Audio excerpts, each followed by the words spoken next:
All right, it is the Shock Pod. It's alive! Enter the Shock Pod at your own risk. Presented by HorrorShock Media. This is a Horrorpunk and Shock rock podcast, hosted by Reverend Chad Wells. Shock Pod is alive. This is the second episode of the HorrorShock Shock Pod podcast, all about the scene, horror punk, shock rock, anything related to the lifestyle, genre, etc. We are joined today with all HorrorShock artists. We have, I'm going to introduce everybody real quick here. We've got Mr. Jared Lord of Zipperguts fame. Jared, say hello. Hey, everybody. We've got Mr. GD Fangs of Hideous Monster. Say hello, sir. How's it going? I'm here to rock. And I've got my lovely co-worker in both our day job of tattoo artistry and in our night job of creepy crawling and rocking and rolling, my bassist daughter, PJ Wells. Say hello, PJ. Hello, PJ. So I just got done recording the first episode of Shock Pod. Had Dan Canzonieri on from Electric Frankenstein. Had Kyle 13, who used to be in the Jackalopes with me. He was in the Loveless. He was in the Big Bad, several other bands. And we had a guy, JG Shepard, who was like, he was a musician as well, but he was more of one of those horror punk super fans, which we have. And he was there for what we call the second wave of horror punk, which was Blitzkid, Calabrese, the Jackalopes, the birth of that, I guess, Michael Graves era, post Michael Graves era horror punk that kind of congealed and became a thing. And JG was the guy that was like super supportive at every show, made fan content about us all, did videos online where he talked about like the important records and all of that. So we had sort of band and fan perspectives in that one. In this one, it's all band perspectives. So we're not going to have fan specific questions, but this is a genre of music, if you can even call it that, or a lifestyle orientation in music that I think is related to fandom. Some people self-identify as nerds or geeks or whatever. Some of us identify as fiends and hounds and things like that. But however you shake it down, something crystallized the love for mixing horror and rock and roll in us. So I want to go around and have you guys each give a really quick blurb about like how it was that you discovered that you liked these two tastes together. That I call it the Reese's Cup moment, the peanut butter in the chocolate, or the chocolate in the peanut butter moment. For me, it was a lot of things, Kiss being a major one.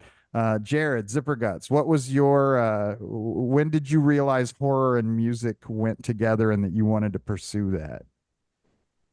I think for me, the very first inkling of that would be a combination of discovering Alice Cooper and White Zombie's Astro Creep 2000. I think those two really kind of cemented to me that, you know, heavy music and horror are a glorious combination. And so, you know, throughout the years, I loved the Misfits and, you know, all iterations of them even, you know, you can say what you want about each one, but I love them all. Sure. You know, and what came from that later on, you had, you know, the Graves era stuff, you had Chud went off on his own, you had Blitzkid, Calabrese, you had those guys come in and they kind of rebreathed life into that whole situation. Jackalopes included. Sorry, I didn't mean to leave you out. Oh, thank you. We're often forgotten.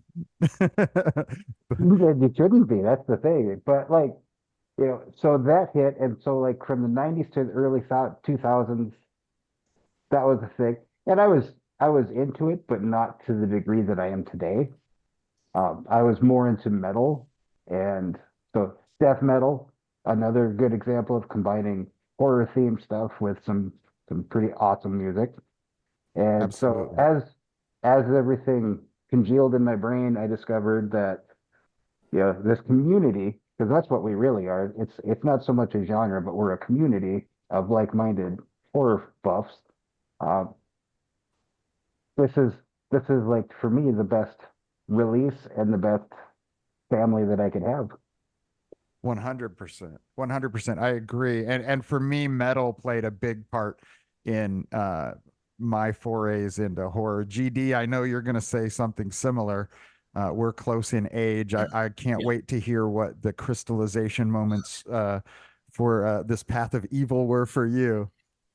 Well, as a kid growing up, I had an older sister that always took me to the what they used to call monster movies. Because I'm from back east. My family's all from back east. So when we came out here to Portland, I was a little boy. They were like, "You want to go see the monster movies?" And it would always be like, Night of the Living Dead and Dawn of the Dead and Frankenstein, the Wolfman. Like on the weekends, they would have all these like Universal monster movies playing. And then as I got older, of course, like you said, Kiss like ruled the world, in the 70s. Yep. So I was really into Kiss, and they were kind of visually like not really like scary, but they were kind of, Gene Simmons like a demon, a monster. And then, as I got older, I got into things like Motley Crue, and after that, more like punk bands like the Misfits and bands like that. And the thing that really, I think, grabs like the two, like the horror and the music, is just visually it just looks really cool. It's very artistic looking. Like the monsters are just so cool looking, and then you have all these different people in, drawing them in comic books and making artwork and posters. And I just think the two naturally go together, music and the horror. I don't think it gets any better than that. If you look at any album covers, like Iron Maiden, like you said, metal was an influence on me. I was really into Iron Maiden. I was a little into the glam stuff, but by the time I was like 19 or 20, then grunge came around, and I just always just kept going back to my old stuff and stuff like the Misfits, the Cro-Mags, hardcore stuff, a little bit of death metal, Marilyn Manson. 100%. Everything you're saying is so dead on point with my path too. It was everywhere. Now, and interestingly, PJ Wells here is our youngest member on the panel, coming in at 20 years old. But I always say, though she's young, she was born into this. She was at horror shows as an infant. And before. PJ, it's going to be interesting for me to talk to you, because I think for all of us guys, we all grew up in a household where mom and dad they weren't maybe into the things we were into. Yeah. Monster movies might have been at least just tolerated or a cute thing, but it wasn't like a fandom for our parents.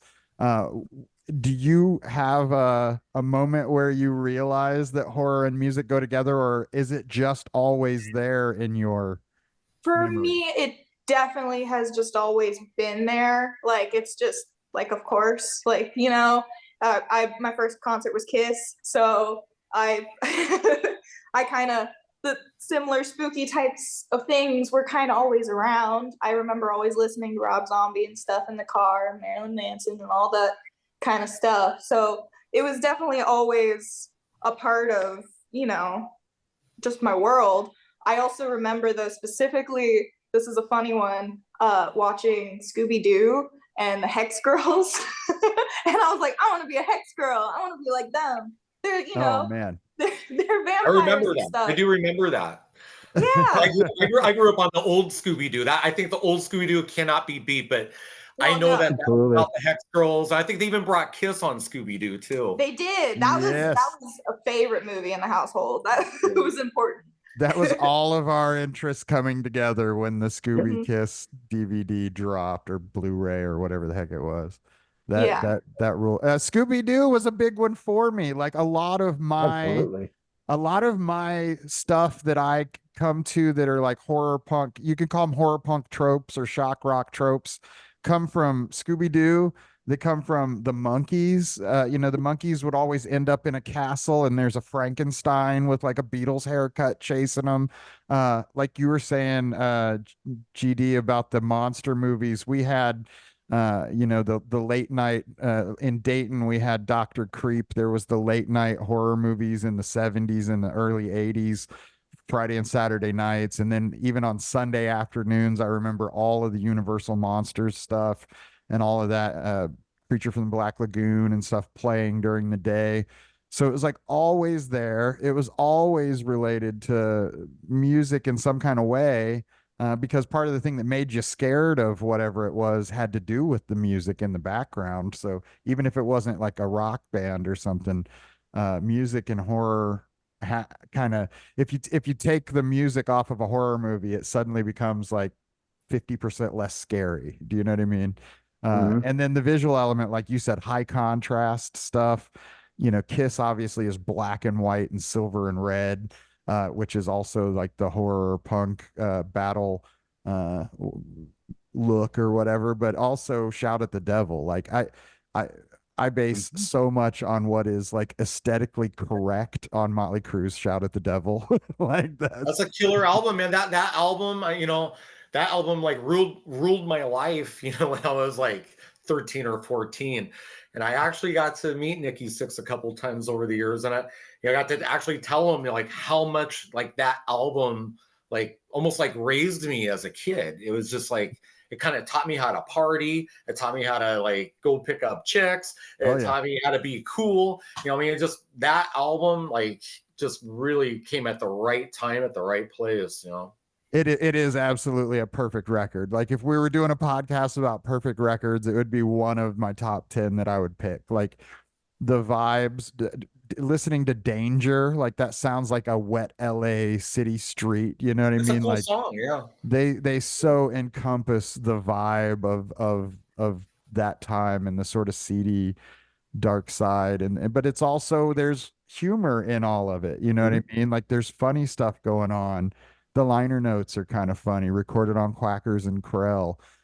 You know what I mean? Like I look at those bands like like Motley Crue and Rat and those kind of guys. I always kind of labeled them personality bands because they're more of a vibe. I mean, they're good musicians to a degree, but I mean, they're more of like it's just the vibe. It's the whole overall thing. Is the look, it's the sound, it's that personality or that vibe that they bring, and it just seemed to really connect with a lot of people. And like I said, it just came right at the right time. I don't know if that album was released today, would it have the same success or impact that it did, then? I don't think so.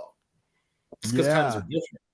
Yeah, that's a fun game to play, the history game of like if Hmm. this didn't happen or if it happened Yeah, now, like that's right. a you know and then there are things that like certain people can't understand, like that are relative to age things, maybe, I guess, because I was here before you were here and I remember what the world was like before uh the MTV or Hmm. before you got to see your rock. There were the rock bands we loved the most, oftentimes pre MTV. They were guys in jeans and like a denim vest or something, and like they were not, they were fat guys, they were bald guys, they were curly haired, they didn't all look alike. Gene Simmons talks about Wicked Lester being that, he realized when he looked around and saw there was nothing that united the band, he couldn't unite the fans. So he had to get a band together that all had a cohesive look, you know what I mean? So And an identifiable look, yes. yeah, for Hmm. sure. And so I think they're an interesting thing. Now, Jared and Presley are going to have a different point of view than what the older fellas here have, but they still are also going to have slightly different points of view because of obvious reasons of age still and whatever. But like, Hmm. how much did the image? I know that the image draws you in. For instance, Wasp is one of my all-time favorite bands, and it had nothing to do with the actual quality of songwriting. I found it eventually that there was a high quality of songwriting. Hmm. It wasn't what the imagery was, you know what I mean? Like I was pulled in by sexuality and Satanism and scary, bloody stuff, but like the songs were kind of like positive, uplifting, often Beatles harmony laden, tracks. But like you get pulled in by the image. How important is it to deliver music? And how important is the um the stuff that's beyond the image. You know, I know PJ got into a lot of what we're into just by being around it, but also by the bands that she found on her own that were not related to my interests. So Yeah. My Chemical Romance, Yeah. stuff like that. Those bands, I think you probably were pulled in by the imagery and the image, and then No, I wasn't okay, so it was actually. the music As a matter of first. fact. Okay. I actually, a lot of the time, I tend to like the sound of bands more and care about that more. So, like MCR, I heard them because they were like put over top of some other band's video, and I was like, I really like this song, and I listened to the song forever, and then I finally watched the music videos. So that was a little like out of the ordinary. But there are certain bands too that I'm like, I like their look. I don't like their music, and I can't call myself a fan if I don't like the music. Like I think Black Veil Brides looks awesome, but I do not like the way they sound at all. But they all look like I MP6, agree so with they're you super on cool. that. They do. They look Yeah, cool, but their sound, I don't know. It sounds really weak to me. I don't. yeah, it's too new and too clean. I feel it's yeah. But I mean, obviously, people like them. I mean, it's not like they're bad. I mean, they're Sure. a good band, but Absolutely. that's just not my thing. Agreed. Exactly. I agree too. So talking about a lot of the stuff we're talking about, a lot of the bands that we're all into, like definitely beyond the visual imagery, they deal with like topics that are maybe controversial or shocking to people, whatever. For me, I loved that I grew up in a small town that was very, very Christian. And we were constantly told this Led Zeppelin song has backmasking on it. You shouldn't listen to it. This Judas Priest album will make you kill yourself. You shouldn't listen to it. This King Diamond is a real dyed-in-the-wool Satanist. You shouldn't listen to him. That was dangerous to listen to King Diamond Oh, or Merciful Fate. It was dangerous. But that immediately made me run to the mall Want it and buy more. the album. Yeah. Yep. 100%. Like I wanted to be scared. I want like the first time I bought Merciful Fate's Don't Break the Oath was the first King Diamond oriented thing that I bought because of that cover, and it had been in this like Christian programming thing that came on a Sunday afternoon in my house, and it was like, if your kid has these records, they're going to hell. And they showed that record. I immediately ran and bought that record, and I listened to it, and it legitimately scared me. Now it's like quaint heavy metal for old men. Do you know what I mean? But like at the time, nothing else was that scary. Did you guys find stuff because your parents hated it, or was that a thought in your head at all? Were you just attracted to it? Was the rebellion a part of it? For me, my parents never really paid attention to really what I was listening to. Like my dad just like didn't like, that I had all those crazy posters up on the wall of, like Wasp and the guy with the saw blade coming out of his crotch. And I mean, I had all that stuff. But they didn't really care really what I listened to. They never really paid attention. But I think, like you were saying, that imagery, and like you have to think of the age group. Like, what are kids influenced by now? Well, when I was growing up, when I was like 13, 14, 15, 16, the crazier looking the album cover and the crazier the music, the more you wanted it. Like kids now, there's so many different genres of music and so many sub-genres of music. It seems like, it's not as universal. So if you ask my son, he's 17, he grew up listening to what I listened to and the Misfits and Kiss, and he likes it.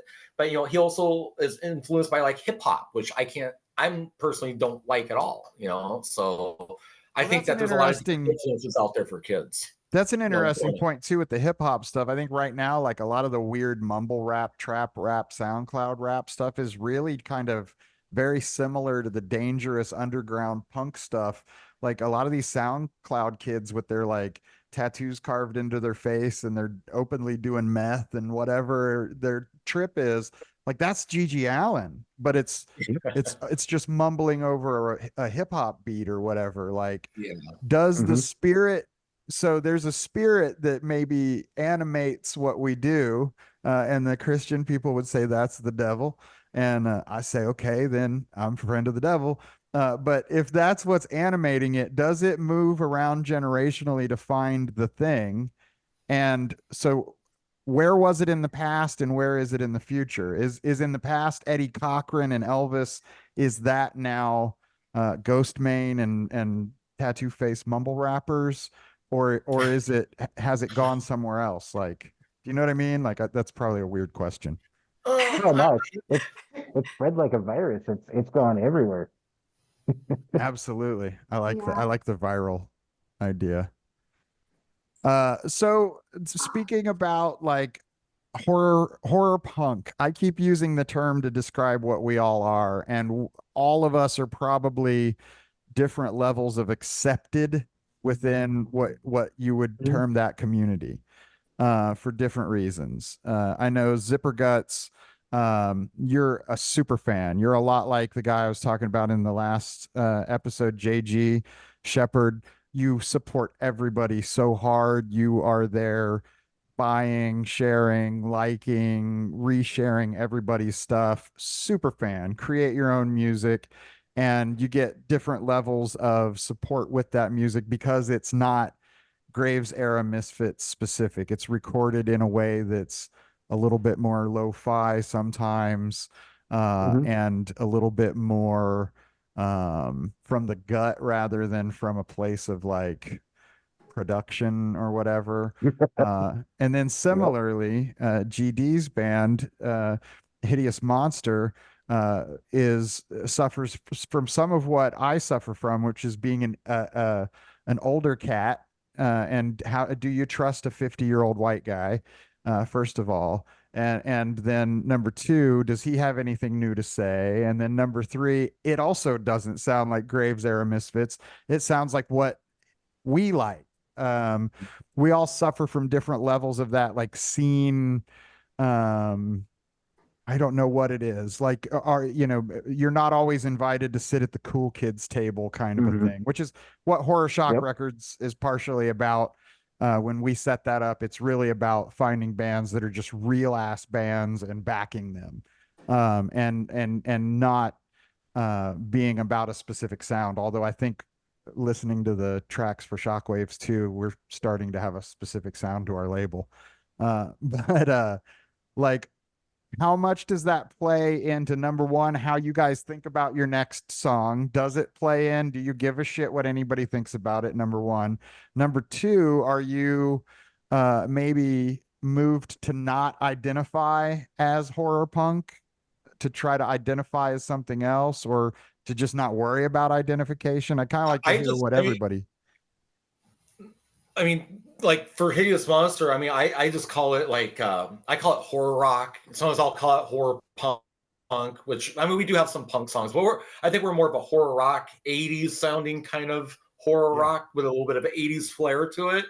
Yeah. So I think that's what separates my band from some of the rest of the bands. But I mean, I think there's a lot of bands out there that do present things in just a little bit of different way, like I was saying before, but they all just kind of fit together somehow. It's like that's why, we just played, I don't know, less than a year ago, we played Wednesday 13. That was our crowd. People loved us. We fit in great with Wednesday 13. Is Yeah. Wednesday 13 horror punk? Well, probably not really horror punk. He's kind of a horror rock guy, a shock rock guy, I There's a guess. lot of A glam metal and little bit of shock rock. glam metal, Yeah. yeah. So, I think it just kind of goes with like a lot of these bands have a different, all these different vibes and personalities, but somehow they all just kind of like go together in that horror punk horror genre of music. And that's Mhm. great. Like Jared, I know that you like a lot of our stuff, and I'm kind of guilty of not sharing and liking people's stuff. It's not that I don't want to, it's just I just don't really have a big habit of doing it. I probably should do it more. Mhm. But I do know that there's a lot of bands out there that are kind of clicky, and they Oh don't yeah, accept you into their absolutely. circle, and they're kind of snobby. I'm Mhm. not that guy. I accept everybody, and I treat everybody accordingly to how they treat me. So if you're good to me, Mhm. I'm always going to be good to you. I'm not going to be an asshole. I'm not going to like snub your band. And I've also had bands get upset with me and actually even argue with me at shows going, how come you're not out there supporting us up at the front stage? And it's like, hey man, I'm getting ready to play a show. I mean, when it comes down to it, everybody that has a band, you're going to be standing up for your band above everybody else. And if you say anything other than that, I think that you would be lying. So I'm not trying to be a jerk about it, but I think it's important for people to share and support each other. But I also think it's important to not be snobby to other bands because you think that somehow these people think that they're better than you. Because like I said, I don't think I'm better than anybody. If you're in that horror rock genre and we all share the same likes and dreams and hopes and the same kind of monsters and imagery, I mean, we're all kind of family, really. And we shouldn't be like absolutely snobbing or snubbing anybody or snubbing any bands. And I do see that happen a lot. Yeah, for sure. Jared, what do you have to say about that? Well, so like as far as horror punk goes, I definitely label myself into that, but more so thanks to Testy Malone and the Slice 'em Ups who coined the term torture rock. I got permission with them, so I've started using that as to kind of describe what I do, and I think it's more suited. And I also like the term slaughter punk. That kind of fits in there as well. And yeah, like I see a lot of like the brotherhood of the we are the horror punk scene types, and then there's the rest of us that are like, hey, we do this shit because it's fun, we love it, and we want to share the love to everybody else too. So it is what it is. I don't think you're gonna escape that in any music genre, like, but at the same time it can be disheartening because it's like, you see these groups that maybe you look up to a little bit, and then you get an interaction, you're like, huh, I guess you're kind of a dick after all. I won't mention names, but I've played with some of my heroes that I really looked up to for like a long time and was pretty surprised at some of the way, like some of these guys I looked up to really are in real life, and then if you're doing this long enough and you play enough shows, you realize that all these guys are kind of doing the same thing you are. A lot of these bands are do-it-yourself bands. They're trying to reach as many people and be as successful as possible and sell as much merch as possible because you don't have record companies giving money to any of these bands at that level, and so they're just trying to make a living and trying to make money. And some of these bands that you think are really, really successful really are not as successful as you think, and they're doing it because they love it, and you have to posture yourself in order to be relevant, so people will buy into you. Yeah, absolutely. Something like Alice Cooper is a perfect example. Like Alice Cooper is totally now like a DIY family run business. Like that's there's he did go through the era of being on Warner Brothers and being funded and bankrolled and whatever. And then he went out of that, and rather than just retire to the golf course, he was like, okay, let's get the kids and the wife and everybody involved, and who's going to book this thing? Because I got tours to do. This is what I do. I think that, but he doesn't go out and, hey guys, look, I'm doing this by myself. No, that's behind the curtain stuff. That's you don't need to see what's behind the curtain all the time. For me, go ahead, Peach. Okay. For me, that's one of my favorite kinds of things, like Alice Cooper and how he has his family involved and how involved Ozzy's family is and everything. Like, I really love that as, kid of a rock guy. I think it's really cool, and I think it's like neat to see that the behind the scenes for us, though it's probably a decent size smaller, obviously, is pretty similar to those bigger people, like it's still, I think that's cool. We're doing the same thing just on a smaller level. Yeah, exactly. I mean, I actually have a tour bus, and I drive it. When we go on tour and everything, and like I take my son with me. He doesn't want to go in it, next time because he's kind of been there, done doing that for a long time. He's like, that's boring. To him. I was like, why are you crazy? But to him it's boring. He'd rather hang out with his friends and do what he does. So, but it is cool when you can have family with you and bring your family with you. But again, we are kind of doing the same thing that those legends are doing, just on a smaller level. Yeah. I mean, that's 100%. And I think the thing is that the thing that I understand about what we do is that we have obviously a compulsion. Like if somebody has a compulsion toward, chewing their nails or painting seagulls or whatever weird thing it is, we have a compulsion to create this thing and to do this thing.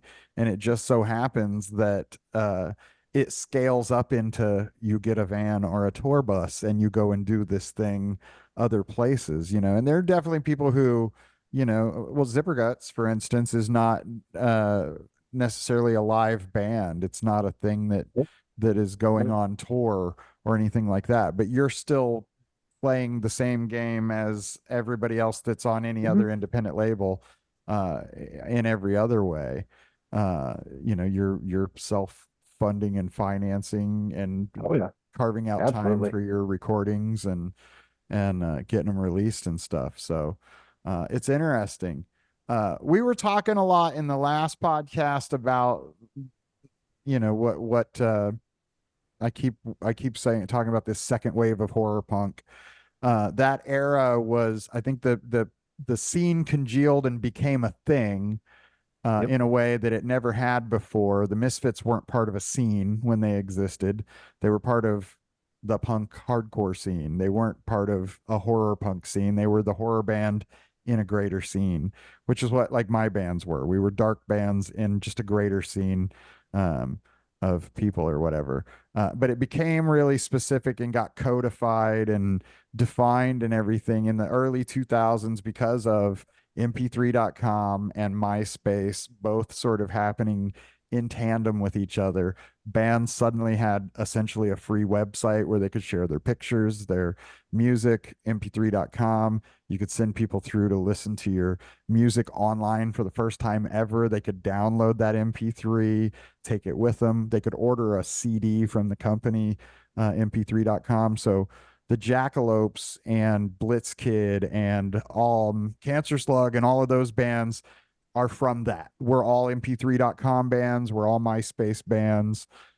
Some of the bands just broke up all the time and fell apart, and and some of the bands like Blitzkid stayed together and just kept going, and it's why they're now perceived as something much larger than that. But we actually did a couple dates with Blitzkid about a year ago. We played Portland and Seattle with them, and then we played with Cancer Slug I think right after that, and then now we're playing with Cancer Slug in October too here in Portland. Sweet. So those are really, and the thing is, like Alex Story, we played with Doyle. I played with Doyle. I've known Jerry for like 25 years, Jerry only. Yeah. I went to I went to two of the Misfits reunion. He invited me to the one out in LA, and that was amazing.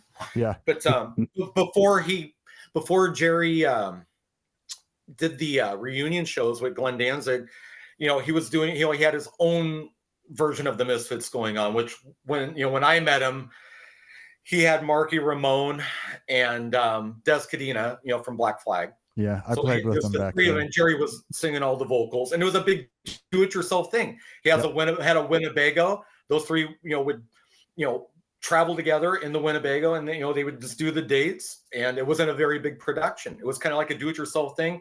Even like when we play with Cancer Slug. I mean, they're just traveling in a van. Oh yeah, it's just the three of them carrying their own merch and gear 100%. There's no roadies, no anything. Right. We just played with them too. Same thing. Right. Yeah. And it's just, like I said, it's a lot of people don't, like you said, don't see behind the curtain, like what really goes on. They think you're like living this crazy lavish lifestyle, on the road, partying backstage and all.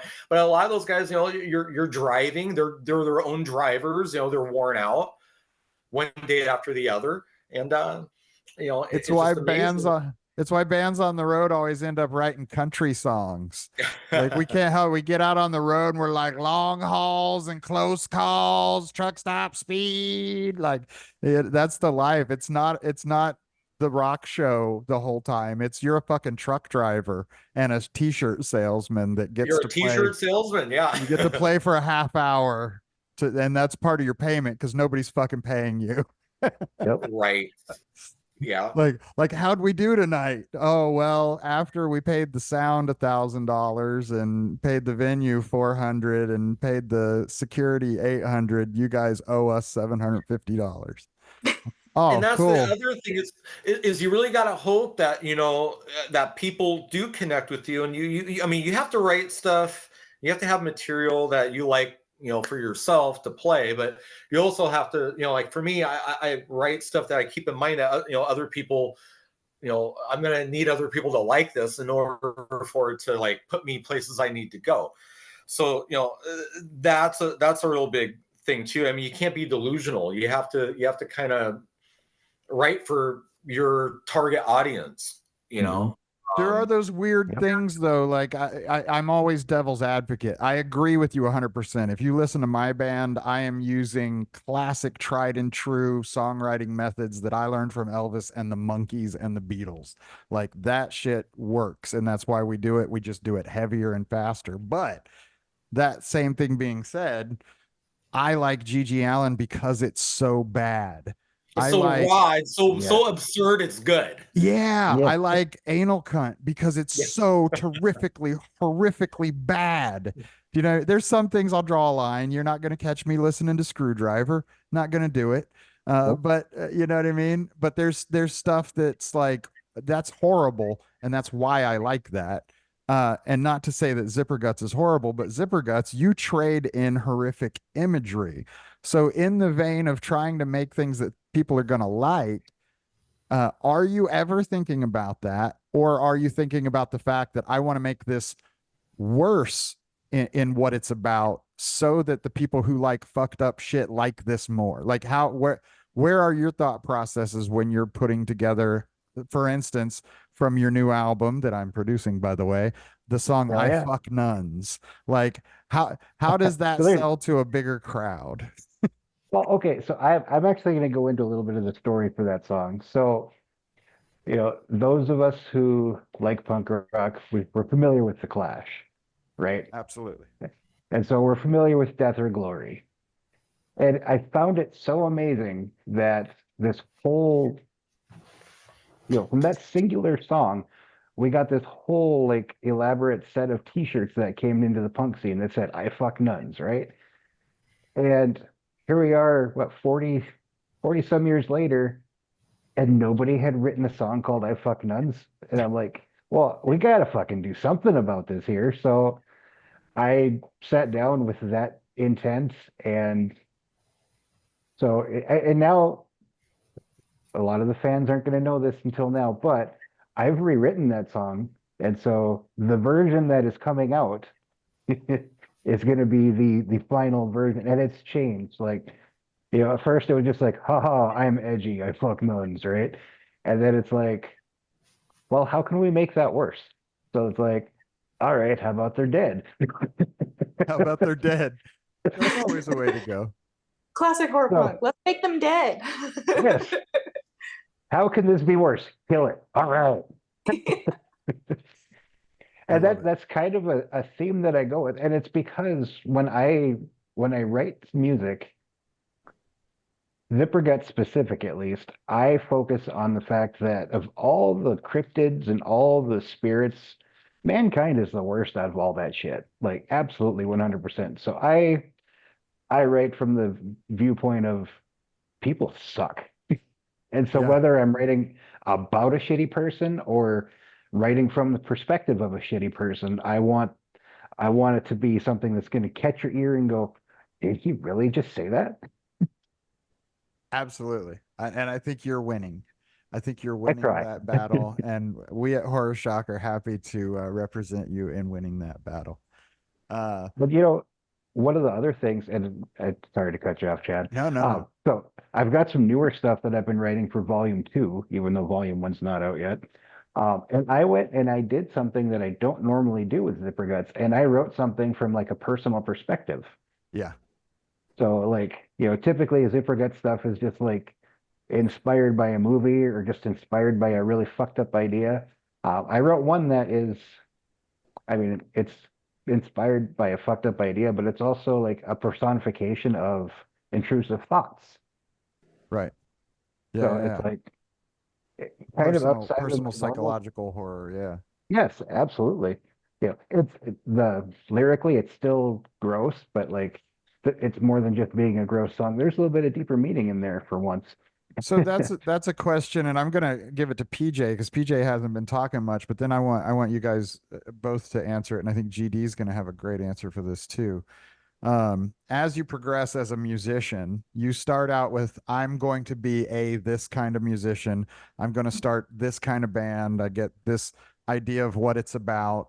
And then maybe the first songs are great, but they're probably somewhat two-dimensional. They're a little flat. And then as you progress as a musician and you go more introspective with where these things are coming from, suddenly your audience grows. So as you focus inward, to your self and your actual thoughts on feelings and emotions, then you grow your audience, which seems counterintuitive. It seems like that first thing where you're selling to an audience, you go, we're going to write all songs about whatever, you know what I mean? Cocaine and boobs, and that's going to get our audience. And then you go like, I'm obviously an old hair metal guy because the song's about cocaine and boobs.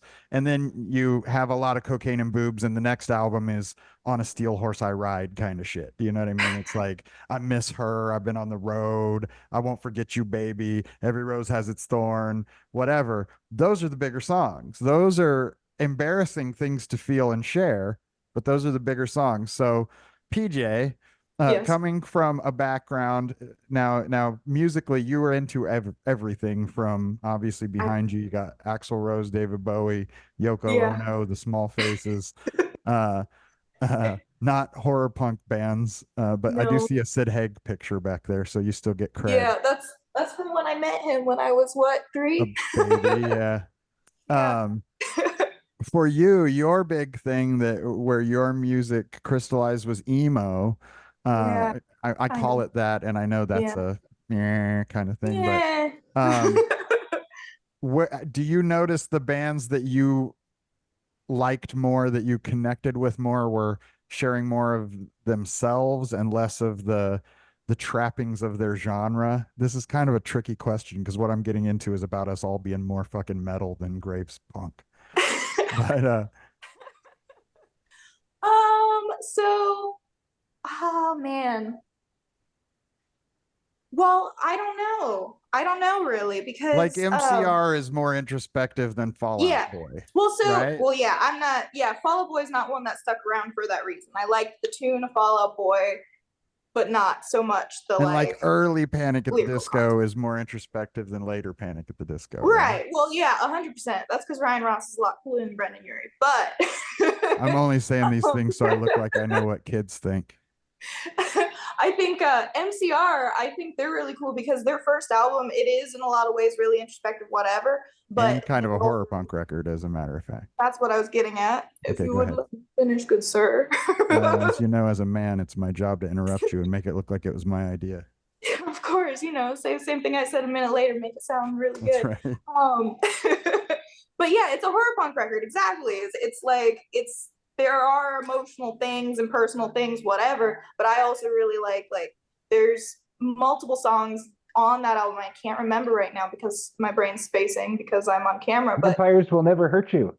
yes, exactly. They're written about or specific movies. I can't remember. I think Skylines and Turnstiles is written about horror movie, and like I love that. I love the Revenge album is like fully like that one. Less so. There's romance and stuff like that, but it's a whole like rock opera almost in a weird way. That there's a story. And Black Parade, it's a full rock opera. There's an emotional story going on. So I like there being some personal stuff, but then also some stuff that is like, this is a whole other universe that you can immerse yourself in. Yeah, the escapism aspect. Yeah, and I think that's cool because horrorpunk does that. Yeah, well, so GD with Hideous Monster, what I hear in your guys' music is a lot of like where you know how to go, these are the tropes that exist in this rock and roll horror universe, but I'm going to use them to talk about something else. Like I think that you're writing like me, where you're talking about Frankenstein's monster or something, and it's you know what I mean? Yeah, and our newer material now is slightly different. I think that you have the track October Morning that you're going to put on a compilation or something like that. Yep. Is that correct? Yep. Yeah, okay. But anyway, yes. So early on, yeah, the band was writing songs about like Creature from the Black Lagoon and Frankenstein, is alive now. I mean, all these, you know, references or like novelties about horror movies. But then, like, as the band progressed and got better and better songwriting, and you like already been there, done that. I think the songs get better when people start writing about things they can relate to, like emotion, feelings, mood, just things that are emotional or things that people can relate to. Just like you gave an example of like, a band like Poison, they're singing all about, big boobs and, or whatever, and party time to, sentimental stuff like Every Rose Has Its Thorn, so, I mean, they like progressed as a band. And like, I think the emotional stuff resonates with people a little bit better. So everything that we were writing before is all about the mood of Halloween. Now we're writing about things like death, pain, heartbreak, but still having a horror or scary or a supernatural theme around it. Yeah, absolutely. You're picking the set and setting for your story and the universe for your story, and it's like this is your color palette. We're using And these that's what colors. that's what makes this whole genre cool, because Jared said, he's writing songs about, I fuck nuns or whatever, see, so it's like very different from like writing about, Frankenstein coming to life or the creature from the Black Lagoon coming for you to, I fuck nuns. And it still fits in the horror rock or horror shock rock, genre. It's a big umbrella. It's a big umbrella term. The wide spectrum. Yeah. Yeah, and I think there's so much stuff that like, and you can attest to this too, Jared, with the connections between like, there used to be so much distinction and line drawn between what was punk, what was metal, what was real, what was poser, all of this kind of stuff, and now those lines are just blurred completely. Yeah. Like and I know I've seen other labels talking about the disservice we're all doing to keep using terms like horror punk and things like that, which I think is bullshit. I think we should still use the terms we've got, but expand within that. Absolutely. But where does the line go? Like, because if I'm talking, and you're the guy I want to ask about this, because if I'm talking about horror music to somebody, they immediately think I'm going to talk about the Cramps, the Misfits, etc. Is Cannibal Corpse a horror band? Absolutely. Right? Absolutely. But they would get classified just as strictly death metal or old school death metal or whatever. Just like but those songs are punk songs, essentially. You know what I mean? Those songs are absolutely horror punk songs, tuned down. I had a conversation about that a few years ago with a friend of mine when I first started writing my own music. My initial goal was I wanted to take and do like a blending of horror punk and death metal. Like, because if you really, really, really think about it lyrically, they're the fucking same thing. It's just the delivery. Yeah. Different guitars sometimes, different distortion pedals sometimes, different drum pedals, but essentially the same feeling. Yeah, you can even take it like, so we've got the Lurking Corpses, right? They are right there. They are that line between the two, really. I mean, they're just as much death metal as they are horror punk. 100%. I think because they wear the masks and have the name that's so blatant, they get classified as pure horror punk, but they're absolutely blast beat death metal. Well, that's the other thing you use. So for instance, like in horror punk, you weren't supposed to use double bass drums and things like that. You've got like double bass drums in your songs. You've got pointy guitars. What else can we do to expand this this scene? Like, what's the next phase? Where does it go? Do we care? Do we just keep The plugging along thing, and not worry about it? I'm asking these questions not because I really fully give a shit, because I just like music. Do you know what I mean? And I like absolutely. all of your guys' music, and that's all that I really care about. But it is that's what the internet wants to talk about, is the value of who's better, Graves or Danzig. Is White Zombie or Rob Zombie allowed to be discussed? Uh, Right? are we Here, embarrassed yeah. of how famous and good looking his wife is, or whatever? Do you know what I mean? Like, Not at Mm. all. right? But so many people are. There are these weird things that you have to have the hair and the jacket and Or no the hair.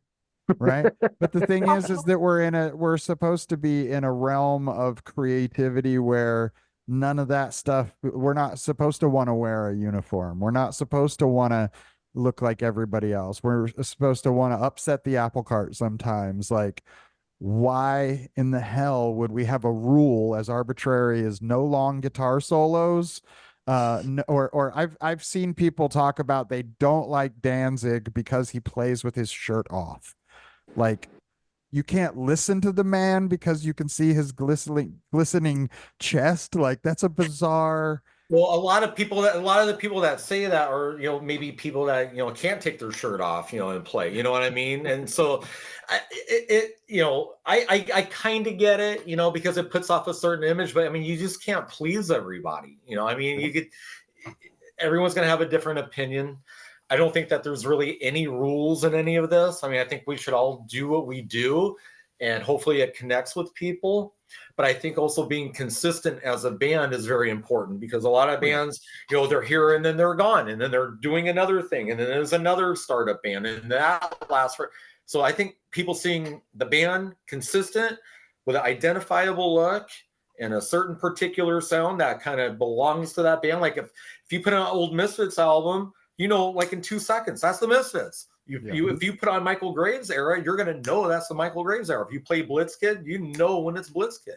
Yeah. And so that's what I always hope for, is like someone hears my guitar riffs and my songwriting and goes, "Oh, that's Hideous Monster." That's to me, that's success.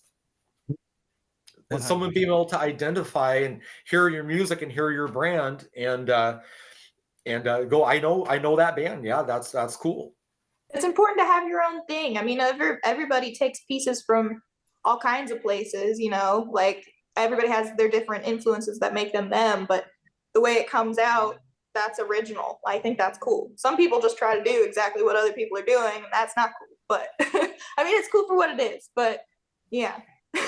I mean, for I've me, actually- She's so nice. She says something's uncool, and she's like, "Well, it's cool for what it is." Like, well, just for say me, like I think being original is very important. I played in a Motley Crue tribute band for like 7 years. It's like one of the first tribute bands in Portland. And that was Nice. pretty successful. But at the end of the day, I'm playing somebody else's music, and I'm trying to copy some other guy. His way he's playing, and it's not very fulfilling. So I think if you're feeling good, about like what you're writing and what you're putting out there, I think other people are going to see that it's good, and that you believe in it, and hopefully they'll believe in you too. Absolutely. I went through a little bit of a phase with some early Zipperguts. So I did the demo. Those first 4 songs, that was really what I was shooting for. I just didn't have the I guess skill set to pull off exactly what I wanted to do. But I tried. And then I did some later songs after following some advice that was probably well intentioned, but so I tried to make Zipperguts more accessible. So I got rid of the harsh vocals. the clean vocal era, clean vocal Zipperguts. And I can still listen to it, but it's like, oh God, what was I thinking? The songs themselves aren't bad. It's just it did not fit the aesthetic of what I wanted. And so, I thought about it, and then I went back, and so Sleigh Bells and Autoerotic Exsanguination were the 2 songs that were like me coming back to doing what I want to do, how I want to do it. And I think that's a good point, though, is that you don't know, though, sometimes what you're supposed to be or Mhm. what you're supposed to be doing until you go and push the edges. Like, where is the edge? And Yep. and sometimes you find it and you go, okay, that was a silly choice, or that was maybe like a band like Kiss, The Elder. I think The Elder's an awesome album. Nobody else does. Kiss doesn't think it's an I awesome like the album. Elder. I do like it. I See, mean, but thank you. yeah, it's a good album. I like it. But they decided, well, let's not do that again. Do you know what I mean? Like, our fandom doesn't want that from us. So I think you constantly have to check your edges and try things out.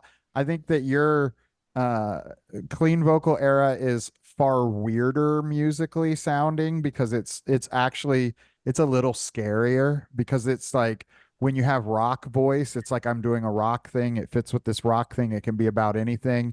But when you're doing like you were like a scary ass Mr. Rogers horror punk guy or something. Like, you have such a sweet voice that when you go non-harsh with it, it's like, oh fuck, that guy's creepy as shit.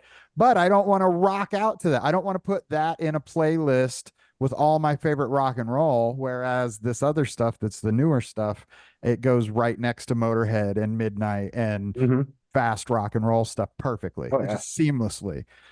So you find what's good, what's not. Maybe every other album or two, you creep people out with Mhm. a really sweet vocal line or something, but you find those edges.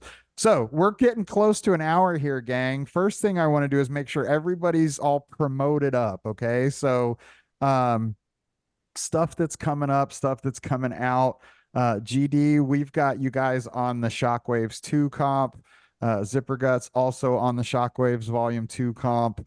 Very Creepy cool. Crawlers, our band, also on the comp. This comp is going to be one for the record books. I think it's going to come out of left field and kick some people in some weird ways, and it's going to upset some people and make some other people happy. It's a very there's a lot of guitar solos in not a bad way, in a very good way. There's a lot of guitar solos, there's a lot of guitar, there's a lot of rock and roll and heavy metal influence. There's a lot of 1980s influence in there, and not a Misfits kind of a way, in a whole Satanic Panic. Spellgrinder is opening the comp with a track that, I mean, this thing sounds like it would have been on the soundtrack for like an Escape from LA knockoff movie. Like, it's these guys are so legit, like 80s hair metal, like 29 Palms desert lizard fucking weirdos. I love them. Oh yeah. They're like the new Cramps to me almost.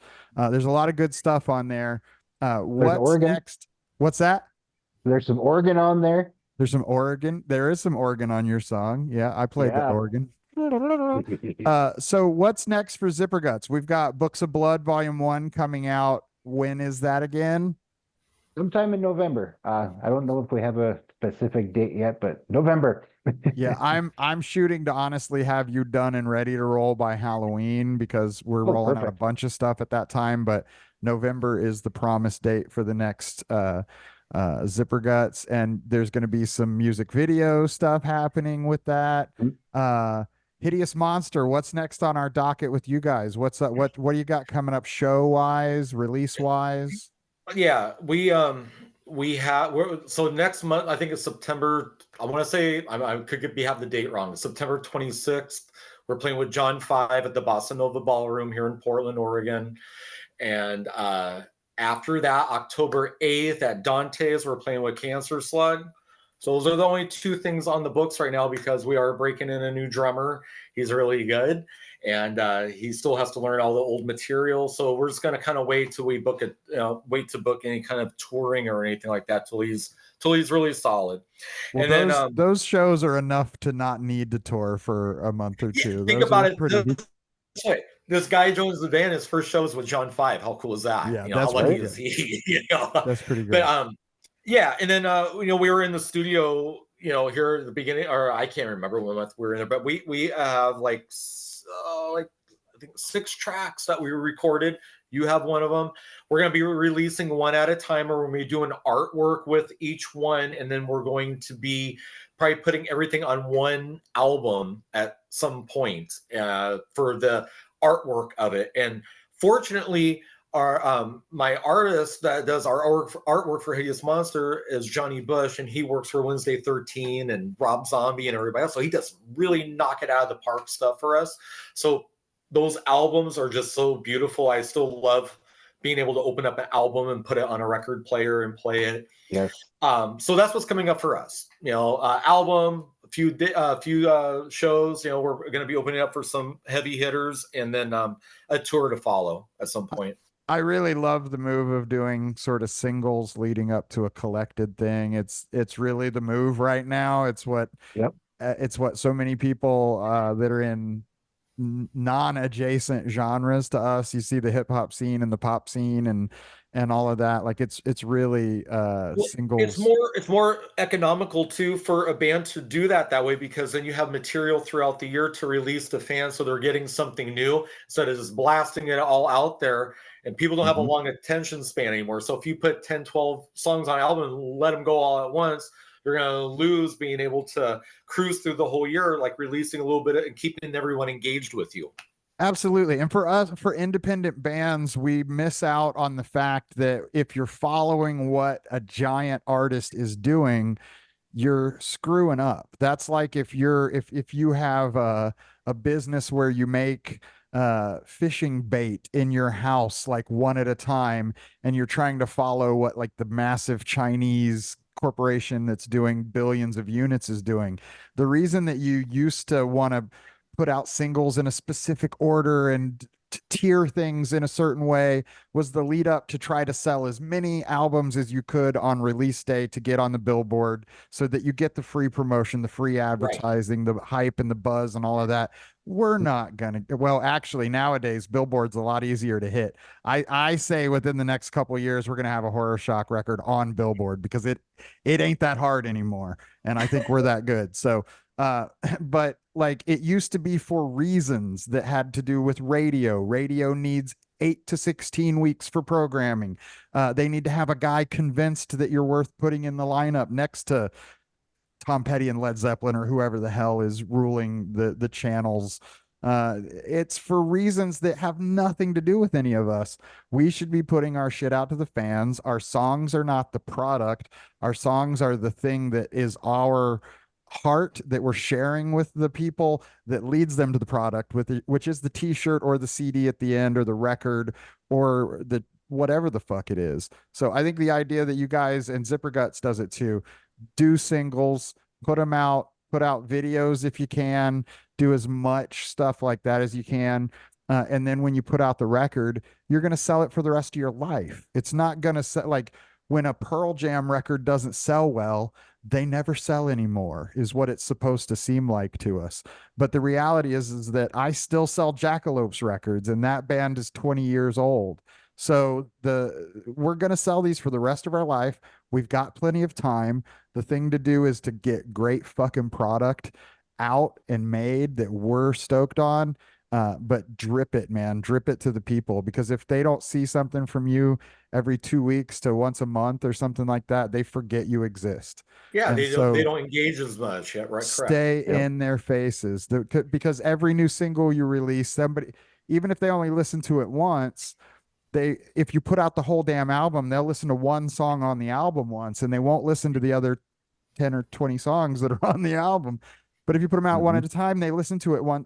Everybody listens to it once. So now you just did more numbers per song for that release by doing it as singles. Like, it's just, people that are doing it any different are missing the whole boat on what's happening in the internets and stuff. So creepy crawlers stuff we got coming up. PJ Wells, you got to help me remember. We got one show. Right here. We got one show that we're doing before this even comes out. That is with Pretty with the Lights Out, who are on We Are Horror Records, which our band also used to be on that label. Great label from merry old England, doing very similar things to what we're doing in their own style. We have had our ups and downs and love affairs and hate affairs. We're currently on good terms with those guys, so I'll say their name. Dan Phillips, how are you, bud? I know you're watching. Love you. Pretty with the Lights Out, we're playing with Batthorn, who's also in HorrorShock with all of us. Batthorn is a fun pop punky relative horror band. We're also playing. Who else is playing that show? Damn it. Oh, House Ghost, a Dayton House band, Ghost. horror adjacent, poppy, proto, whatever kind of punk thing. Really, really good band on Rad Girlfriend Records. They're playing with the Linda Lindas, who are a huge young Riot Girl band that's out now. They're playing with them the night after they play with us, so that's a big show. It's already happened. Linda Lindas are currently also on tour with Green Day and Rancid, so like that's a whole other cool connection. Like they're cool that's themselves. pretty big. Also, that's about just as big as you can get right now, especially with everybody else in the world canceling their arena tours, and those guys are slaying it. And then we've got, what do we got? That's August, September. We've got, let's see, we have Alice. The 28th. Yeah, we're playing with a band called Alice from Los Angeles. They're a big like goth industrial kind of band. The guys from, oh man, I'm gonna forget the name of the group. Jared, help me out. Who's the it's got nerve in the name. I just lost Cranial it. Nerve?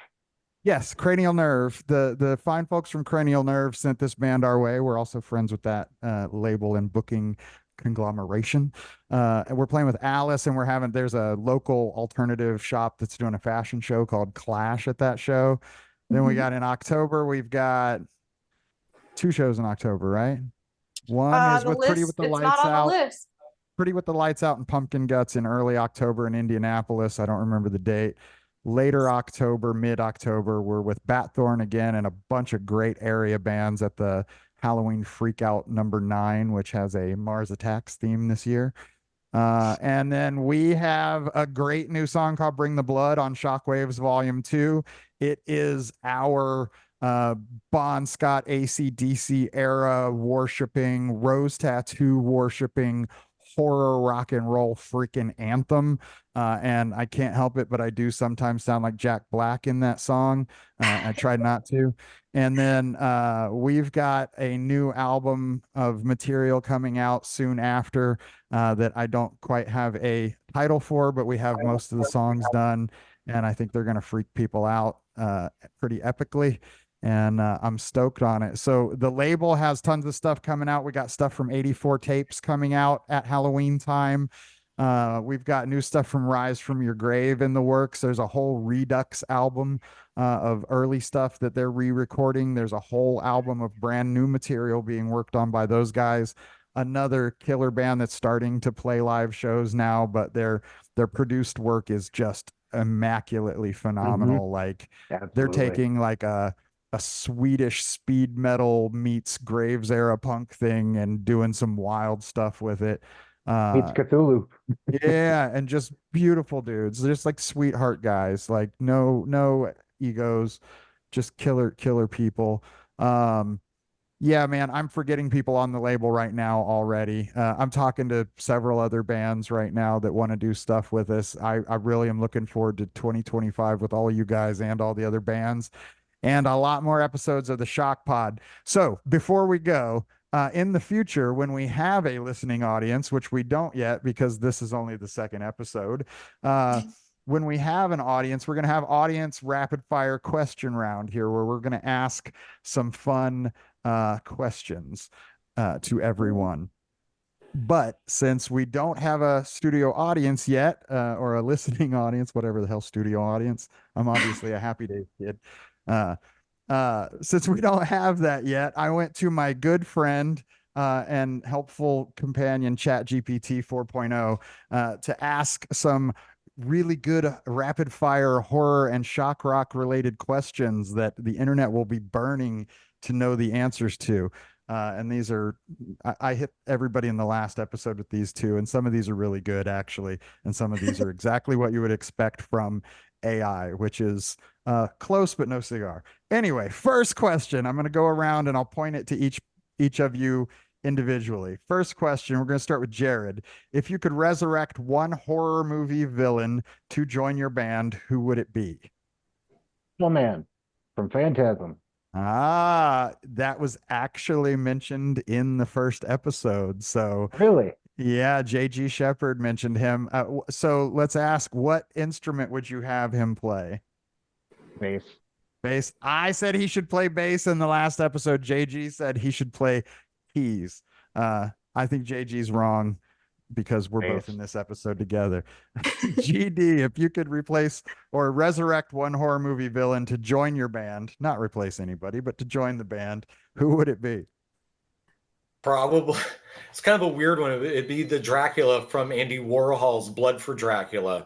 The Dracula that got killed at the end. He was this like a really, really cool Dracula.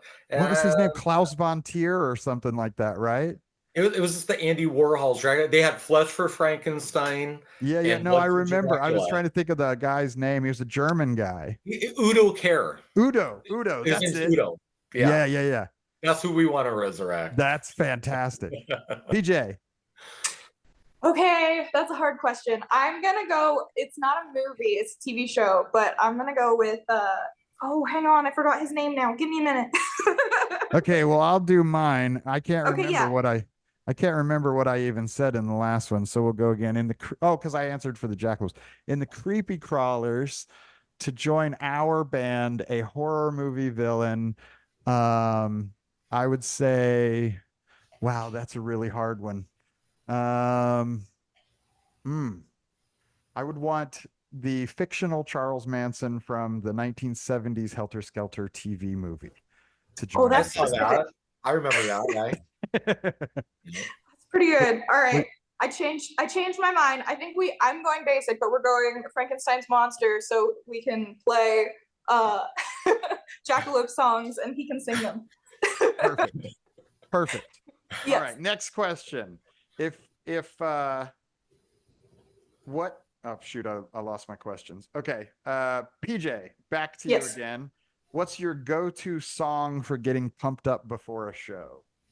Okay, well, these days, actually, I've been listening to Main Muscle by Rambler a lot.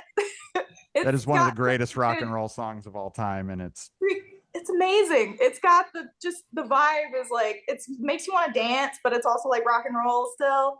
I also like listening to Motley Crue, of course.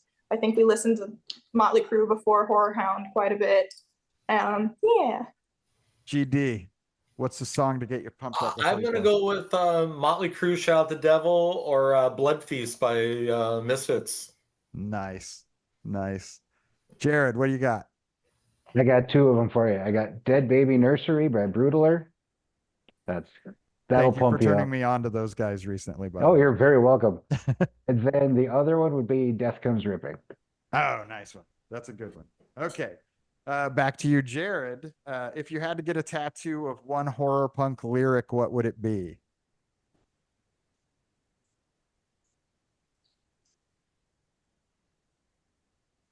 That's actually a really tough one because This So one that's just a this one tough- slowed down the last episode too, actually. yeah.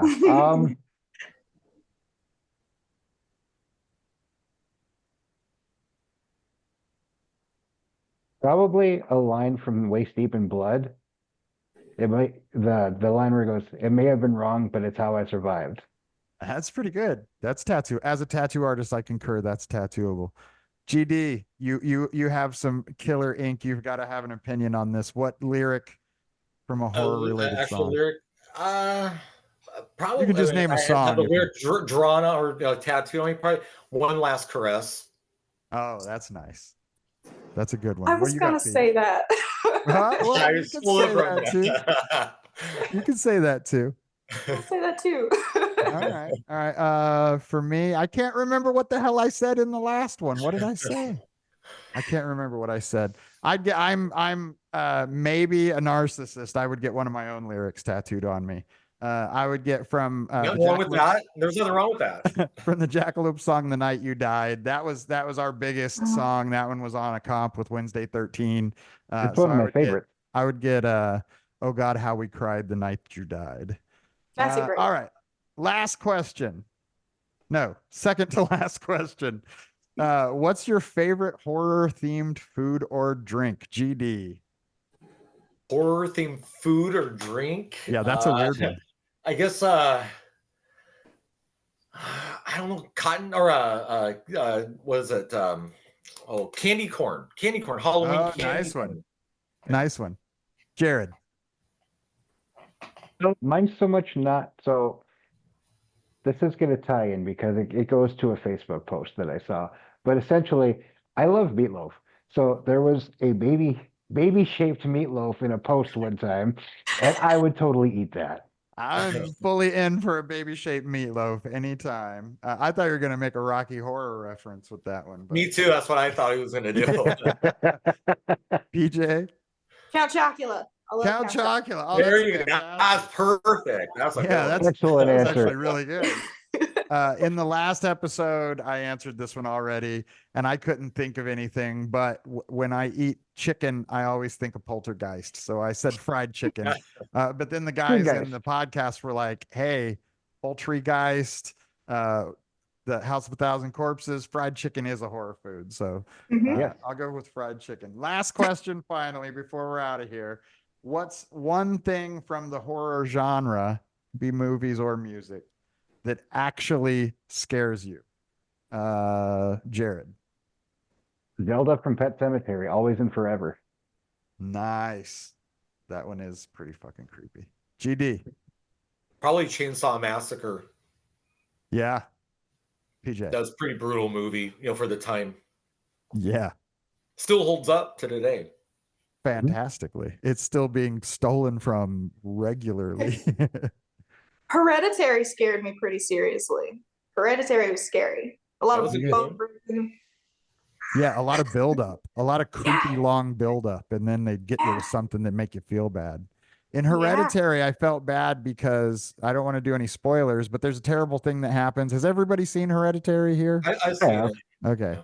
So there's the scene that happens when the girl's got her head out the window. Yes. Up to that scene, I fucking hated that kid. That kid's acting drove me nuts. There's something about her face I didn't like. I was just like they psychologically made me hate this character so that when it died, oh, sorry, spoiler, don't listen to that part. When the fucking character died, I felt horrible guilt for like days. I was like, I wish this kid would die. And then the kid dies, and I'm like, oh, fuck, I'm so sorry.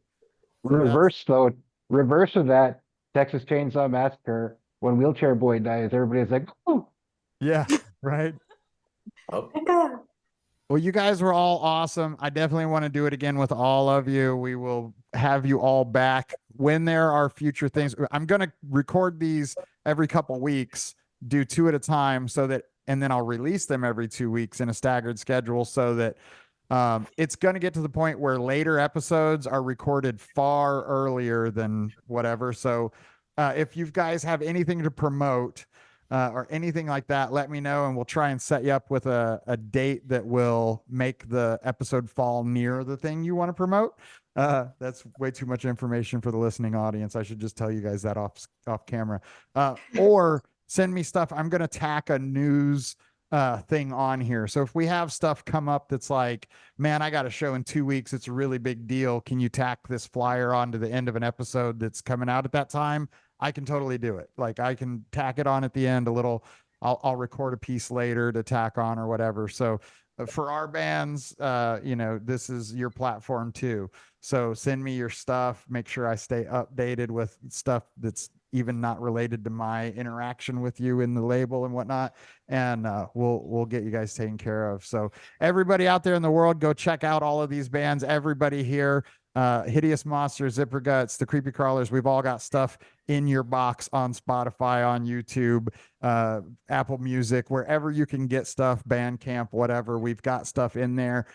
Even more than that, come and see us play shows, buy actual physical stuff from us, because that actually really supports us and helps pay for gas and stuff like that. And in the meantime, man, stay creepy and keep doing scary stuff. And thank you for having us today, and thank you for promoting the bands, and thank you for having us in the HorrorShock family. I really do appreciate it. Oh man, yeah, me as well. The pleasure is all mine, 100%. Thank you guys so much for being awesome and putting out great stuff that's worth putting this time into. I love doing this, but I can't do it for stuff that sucks. And you guys are definitely out there not sucking. So you're making it easy. So thanks. I'm going to stop the recording now. Everybody out there, Shock Pod, tell your friends.